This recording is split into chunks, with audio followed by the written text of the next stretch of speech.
Hello friends, welcome to online Gurukul. Online Gurukul में आपका स्वागत है। उत्तर प्रदेश विधान परिषद का एग्ज़ाम जल्द ही 22 नवंबर को होने वाला है। तो एक समरी के तौर पे आपको गांधीवाद जो है, गांधी जी का जितना भी युग रहा उसको हम प्रस्तुत कर रहे हैं आपके सामने।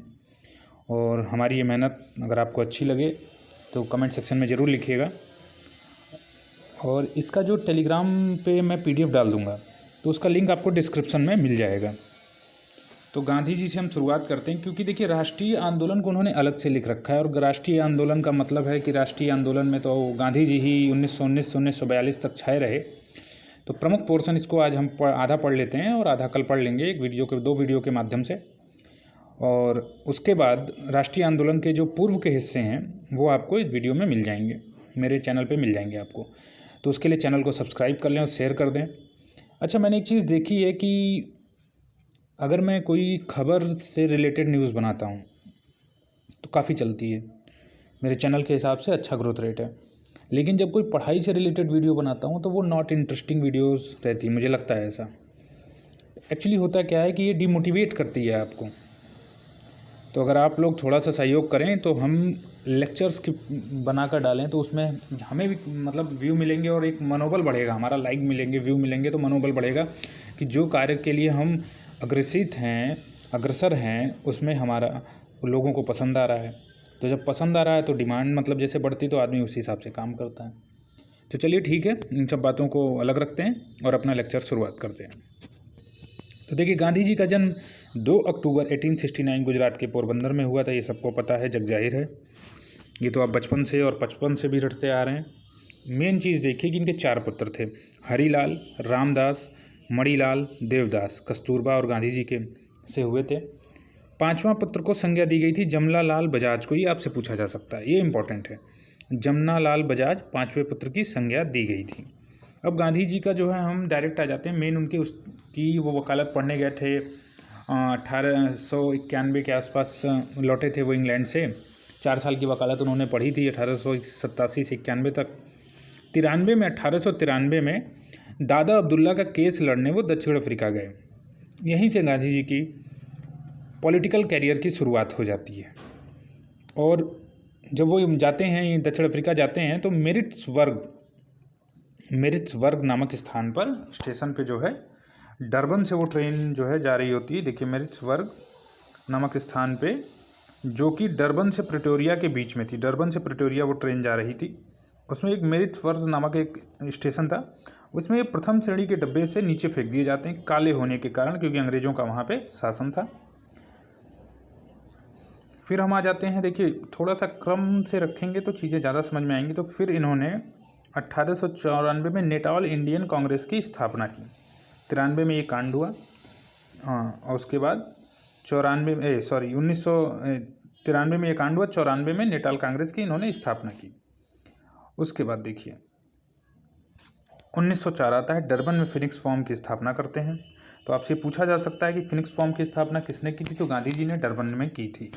ये एकदम पॉइंट टू पॉइंट हम बात कर रहे हैं, और पॉइंट टू पॉइंट ही ये नोट्स आपको अगर चाहिए तो डिस्क्रिप्शन में दिए टेलीग्राम लिंक को जरूर ज्वाइन करें, और वहाँ पर आपको ये नोट्स मिल जाएंगे। और डेली अपडेट होता रहेगा, जो भी हमारे वीडियो नेट पर पढ़ते रहेंगे इसमें हमारे चैनल पर। ठीक है, अब हम आ जाते हैं 1906 में। यहाँ पर इन्होंने क्या हुआ कि देखिए, एशियाटिक रजिस्ट्रेशन पंजीकरण के विरोध में अवज्ञा आंदोलन की शुरुआत की, जिसे सत्याग्रह आंदोलन भी कहा गया। एशियाटिक रजिस्ट्रेशन पंजीकरण ये था कि वहाँ पे भारतीयों के संबंध में ये बातें की गई थी, कुछ पंजीकरण विवाद था अंग्रेजों के साथ।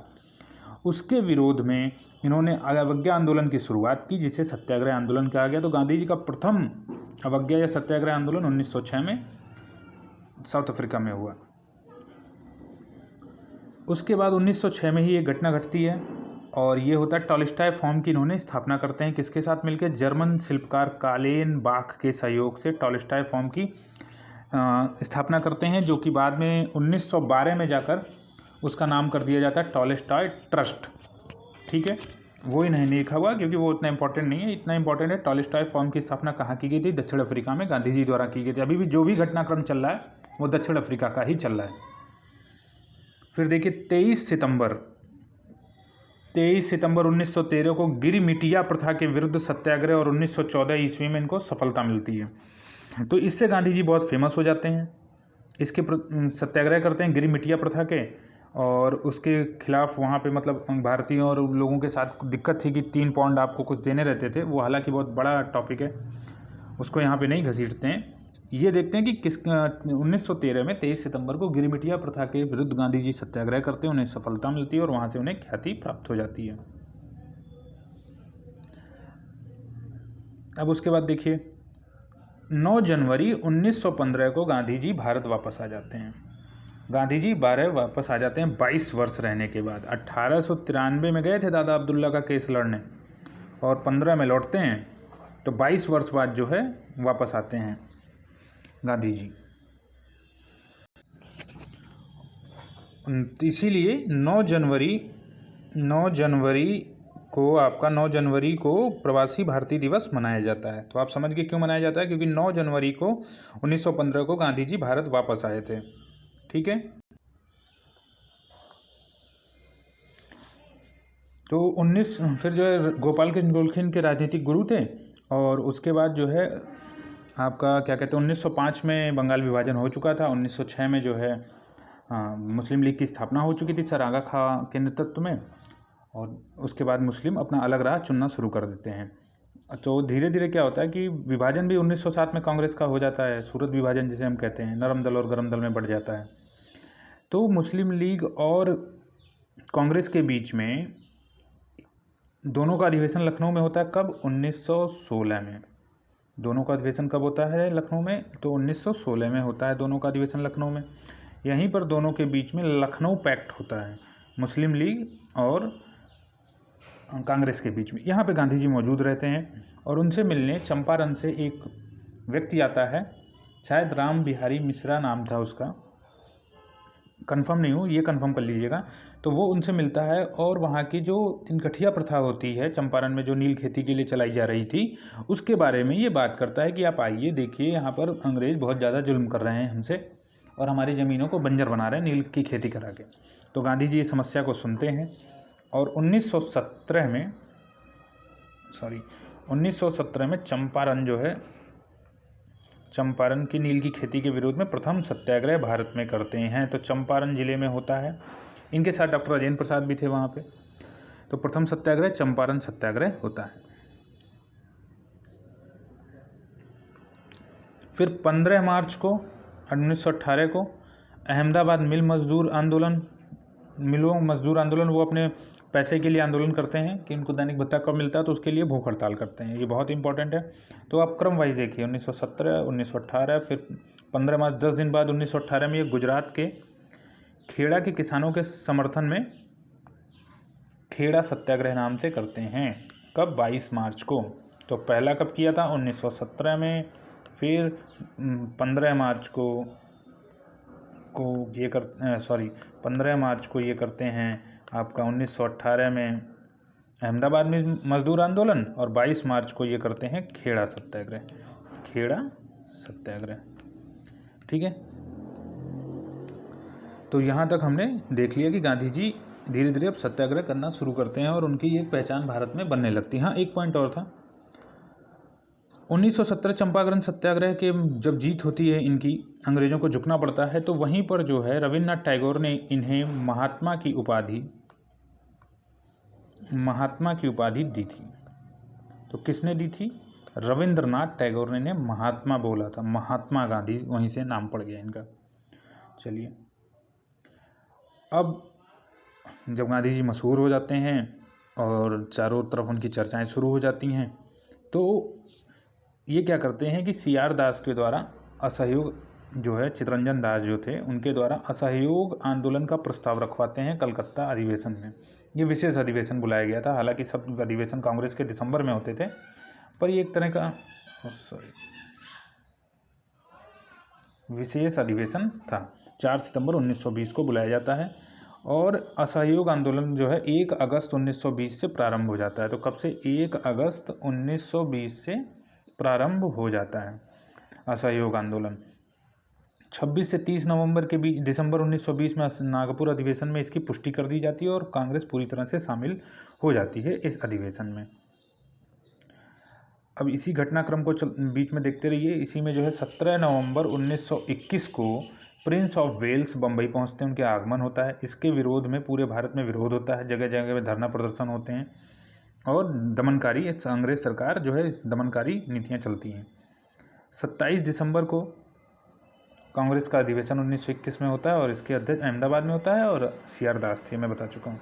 असहयोग आंदोलन अपने चरम पर आता है 1921 में और 1921 के अंत होते होते बिल्कुल असहयोग आंदोलन में जन भागीदारी बहुत तेज़ी से बढ़ने लगती है और बहुत ही अच्छा परिणाम मिल रहा था इस असहयोग आंदोलन का। देश के हर कोने से पब्लिक हुआ, बड़े बड़े नेता हुए, हर दल ने अपने मतभेद भुलाकर इसमें सहयोग किया।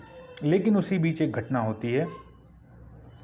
5 फरवरी 1922 को गोरखपुर के चौरी चौरा कस्बे में 22 पुलिसकर्मियों की हत्या कर दी जाती है। 22 पुलिसकर्मियों की हत्या कर दी जाती है। हुआ क्या कि इनको पकड़ के लाते हैं लोग, असहयोग आंदोलन चल रहा होता है, उसी में पुलिस वाले पकड़ के लाते हैं और इनके पुलिस वाले जब पकड़ के लाते हैं तो गांव वाले मिलके क्या करते हैं कि थाने को बंद कर देते हैं और बाहर से आग लगा देते हैं। तो ये गोरखपुर के लोग हैं, जोश में आ जाते हैं, तो उन्होंने फिर ये कांड कर दिया। तो 170 लोगों को उसमें फांसी चढ़ाई गई थी, ऐसा लिखा हुआ है कि 170 लोगों को उसमें फांसी दी गई उस कांड के बाद। और 5 फरवरी को ये कांड होता है। 12 फरवरी को गांधी जी असहयोग आंदोलन स्थगित कर देते हैं। अब जब ये आंदोलन को स्थगित कर देते हैं तो इनका विरोध शुरू हो जाता है। सुभाष चंद्र बोस भी विरोध करते हैं, नेहरू जी भी विरोध करते हैं, विभिन्न और राजेंद्र प्रसाद भी विरोध करते हैं कि जब इतने चरम पे था तो आपने एक देश की एक घटना की वजह से पूरे देश को भुगतान भुगताया, तो आपने ये गलत किया। असहयोग आंदोलन नहीं स्थगित करना चाहिए था। हालांकि ये प्रश्न आज तक जीवित हैं कि गांधी जी ने क्या सोच के असहयोग आंदोलन को स्थगित किया।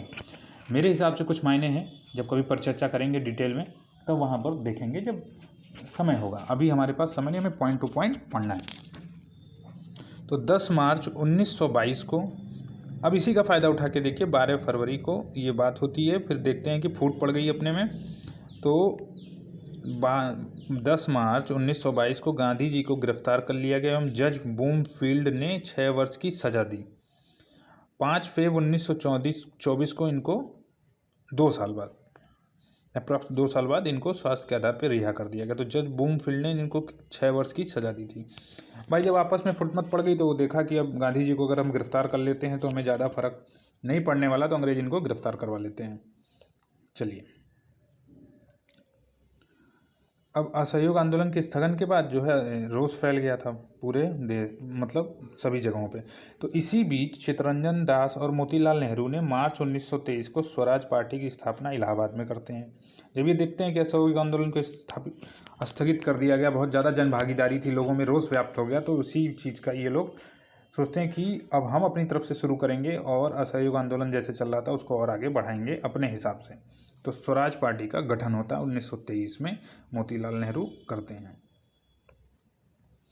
फिर देखिए 6 नवंबर को मतभेद हो चुके थे, लेकिन धीरे धीरे जब गांधी जी 5 फरवरी 1924 को रिहा होते हैं तो ये बात करना शुरू करते हैं इन लोगों से और उस बीच आपस में मेलजोल बढ़ता है। और 6 नवंबर 1924 को गांधी जी ने एक संयुक्त वक्तव्य दिया जिसमें गांधी दास पैक्ट कहा जाता है। गांधी और चित्तरंजन दास और नेहरू ने एक संयुक्त मिलकर भाषण दिया जिसे गांधी दास पैक्ट भी कहते हैं। इसी बीच में 1924 में कांग्रेस का बेलगाम में अधिवेशन होता है जिसकी अध्यक्षता गांधी जी करते हैं। बहुत ही इंपॉर्टेंट है कि कांग्रेस के किस अधिवेशन में जो है गांधी जी ने अध्यक्षता की, तो बेलगांव अधिवेशन में 1924 में। और फिर हम देखते हैं पूर्ण स्वराज की मांग। बहुत ही इंपॉर्टेंट क्वेश्चन बनेगा इससे, जो रावी नदी के तट के किनारे वाला, तो हम पढ़ लेते हैं उसको भी। 1922 के बाद गांधी जी पुनः राजनीति में पदार्पण करते हैं। असहयोग आंदोलन स्थगित होने के बाद गांधी जी एक तरह से धूमिल होते हैं भारतीय राजनीति के परिदृश्य में, लेकिन 1922 के बाद 28 में कलकत्ता अधिवेशन में उनका पदार्पण दोबारा हो जाता है। और इसमें फिर 1929 में जो अगला अधिवेशन होता है लाहौर में होता है। मध्य रात्रि में रावी तट के नीचे जवाहरलाल नेहरू ने नया तिरंगा झंडा फहराया और स्वतंत्रता की घोषणा की। कब? 31 दिसंबर 1929 को। ठीक है, 31 दिसंबर 1929 को घोषणा की। 26 जनवरी 1930 को संपूर्ण देश में स्वतंत्रता दिवस मनाने की घोषणा की। तो आज उसी वजह से हम गणतंत्र दिवस की डेट देखते हैं। इस डेट को याद रखने के लिए ही आपका जब 26 नवंबर को तैयार हो गया था 1949 में, तो लागू करने इस डेट को चुना गया था। तो ठीक है, आपने ये चीज़ें देख ली, गांधीवाद का एक फेज़ देख लिया आपने, और अगला फेज़ आपको कल मिलेगा इसी टाइम पे। तो आज आप इस फेज़ को पढ़िए। आप जो क्वेश्चन एराइज होते हों, जहाँ पे डाउट हो, उसको कमेंट सेक्शन में लिखिए। और देखिए, नियमित आप चैनल पर आइए, आपको न्यूज़ भी मिलेंगी और साथ साथ पढ़ाई का मटेरियल भी मिलेगा। और जिन लोगों को पॉलिटी के और लेक्चर्स पढ़ने हैं वो इसी प्लेलिस्ट में, ये पॉलिटी में ही जाएगी, तो उसके ही प्लेलिस्ट में आप जाकर देख सकते हैं, जहाँ पर आपको पुराने लेक्चर्स मिल जाएंगे। कुछ ही दिन में, देर में, 1-2 दिन के अंदर जो है आपको मूल अधिकार से संबंधित भी एक शॉर्टकट तरीके से, मतलब नॉर्मल जो हमसे प्रश्न पूछे जा सकते हैं आगामी छोटी परीक्षाओं में, वो मिल जाएंगे। फिर जब हमारे पास हमारा एग्ज़ाम हो जाएगा, हमारे पास समय रहेगा, फिर हम उसको विस्तृत रूप से मूल अधिकार को और मूल कर्तव्य को, नीति जैसे तत्वों को आपके सामने प्रस्तुत करेंगे। चलिए, ये वीडियो लेक्चर लंबा हो रहा है, तो इसको आज यहीं पे समाप्त करते हैं। आप लोग से सहयोग की उम्मीद है, आप लोग सहयोग जरूर करेंगे। चलिए, आज का लेक्चर यहीं पे समाप्त करते हैं। बहुत बहुत धन्यवाद आप लोगों का। अगर वीडियो पसंद आई हो तो लाइक कर दें, सब्सक्राइब कर दें, नहीं भी पसंद आई हो तो उसको डिसलाइक कर दें। चलिए, बहुत बहुत धन्यवाद आपका।